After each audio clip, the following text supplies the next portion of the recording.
खैरागढ़ में आवारा मवेशियों की समस्या लगातार गंभीर होती जा रही है। कलेक्टर के सख्त निर्देशों और प्रशासन के दावों के बावजूद शहर की सड़कों पर रात होते ही मवेशियों का डेरा लग जाता है।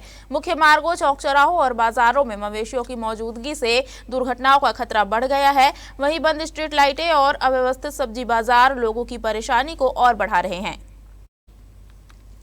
खैरागढ़ जिला मुख्यालय में पिपरिया से अमलीपारा तक कई प्रमुख मार्गों पर बड़ी संख्या में आवारा मवेशी सड़क के बीच बैठे नजर आते हैं।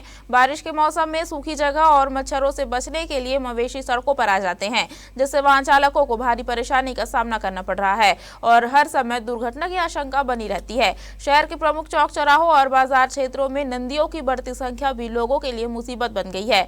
कई बार नंदी आपस में भिड़ जाते हैं, जिससे राहगीरों के साथ साथ सड़क किनारे खड़े वाहनों को भी नुकसान पहुंचता है।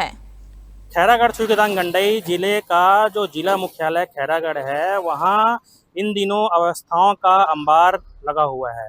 आपको बताना चाहूँगा कि कलेक्टर के आदेशों की भी जो अधिकारी है वो धज्जियाँ उड़ाते हुए नजर आ रहे हैं। ऐसा मैं इसलिए कह रहा हूँ क्योंकि कलेक्टर हर हफ्ते समय सीमा की बैठक लेते हैं और हर सप्ताह निर्देश देते हैं कि जो सड़क पर जो मवेशी जो मंडराते रहते हैं, जो आवारा मवेशी है, उनका जो नगर पालिका है उचित प्रबंधन करे। लेकिन नगर पालिका के कान में जूं तक नहीं रेंगती है।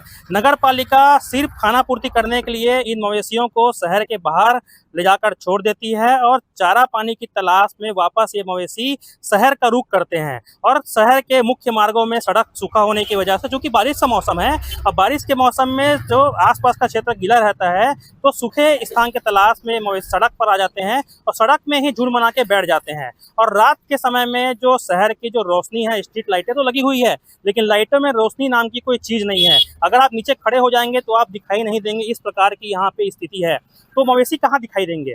और जो बाइक सवार है, इन मवेशियों में टकरा कर लगातार घायल हो रहे हैं, लगातार जो दुर्घटना का शिकार हो रहे हैं। अब देखना ये होगा कि कब तक ये जो नगर पालिका के जो अधिकारी कर्मचारी हैं, कब तक कलेक्टर का आदेश मानते हैं और कब तक जो लोगों के जान से खिलवाड़ होता रहेगा। कब देखने वाली बात होगी कि नगर पालिका इस पर कब तक कार्रवाई करता है, कब तक इस मवेशियों का उचित प्रबंधन किया जाता है। आपको बताना चाहूंगा कि सोने सरार में गौठान भी बनाया गया है, अस्थायी गौठान बनाया गया है, लेकिन उस गौठान का भी उपयोग नहीं हो पा रहा है। गौठान खाली पड़ा हुआ है। तब देखने वाली बात होगी नगर पालिका कब तक कार्रवाई कर पाती है इस पर।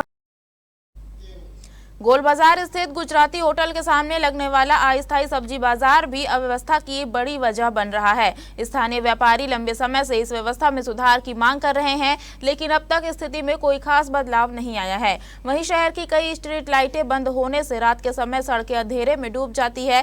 जिला कार्यालय के आसपास भी पर्याप्त रोशनी नहीं होने से सड़क पर बैठे मवेशी वाहन चालकों को समय पर दिखाई नहीं देते, जिससे हादसों का खतरा और बढ़ जाता है। हालांकि मुख्य नगर पालिका अधिकारी पुनीत राम वर्मा का कहना है कि कलेक्टर के निर्देशानुसार नगर पालिका और पशु विभाग संयुक्त रूप से कार्रवाई कर रहे हैं। इसके लिए विशेष टीम गठित की गई है, जो प्रतिदिन रात में सड़कों से आवारा मवेशियों को हटाकर गौठानों तक पहुंचाएगी। जैसे कि हम लोग भैया कई बार जाते रहते हैं, हम लोग अपने घर जाते रहते हैं, तो गाय यहीं पे बैठे रहते हैं, तो ऐसा कई बार हो जाता है कि गाय की वजह से एक्सीडेंट हो जाता है, कई परिवार गिर जाते हैं और चोट भी लग जाते हैं। तो ये इस समस्या को जल्दी से जल्दी हल करना चाहिए। तो गाय का सबसे बड़ा दुर्भाग्य है कि आज गाय के बारे में सोचने वाला कोई नहीं। सरकार की नीतियां तो दूर की बात है, गोपालक भी गाय के बारे में नहीं सोच रहे हैं, पहली बात। और इसी विषय अंतर्गत अभी देशव्यापी एक बहुत बड़ा अभियान भी चलाया जा रहा है, गौ सम्मान आह्वान अभियान, जिसका 27 तारीख को हर जिले में ज्ञापन भी सौंपा गया प्रधानमंत्री, राष्ट्रपति, राज्यपाल, मुख्यमंत्री जी के नाम। अगर उस अभियान की हम दो मांगों पे चर्चा करें तो गाय को राष्ट्रीय संपत्ति घोषित करना पहला मांग है, और दूसरी मांग है जो केंद्रीय गौ मंत्रालय की, उसी में इस सब समस्याओं का हल है। क्योंकि हम इस अभियान के चलते खूब भ्रमण किए जिले का, गाय सड़क में मरी हुई हमको लगभग 10 दिखी। हमारे क्षेत्र में 3 मरी हुई गाय मिली। माननीय कलेक्टर महोदय के निर्देश अनुसार पशु चिकित्सा विभाग और नगर पालिका द्वारा निगरानी की जा रही है और नगर पालिका द्वारा टीम गठन की गई है, जिसको रात में प्रतिदिन मेन रोड से यातायात प्रभावित न हो, इसके कारण यहाँ से जानवरों को हटाया जाता है।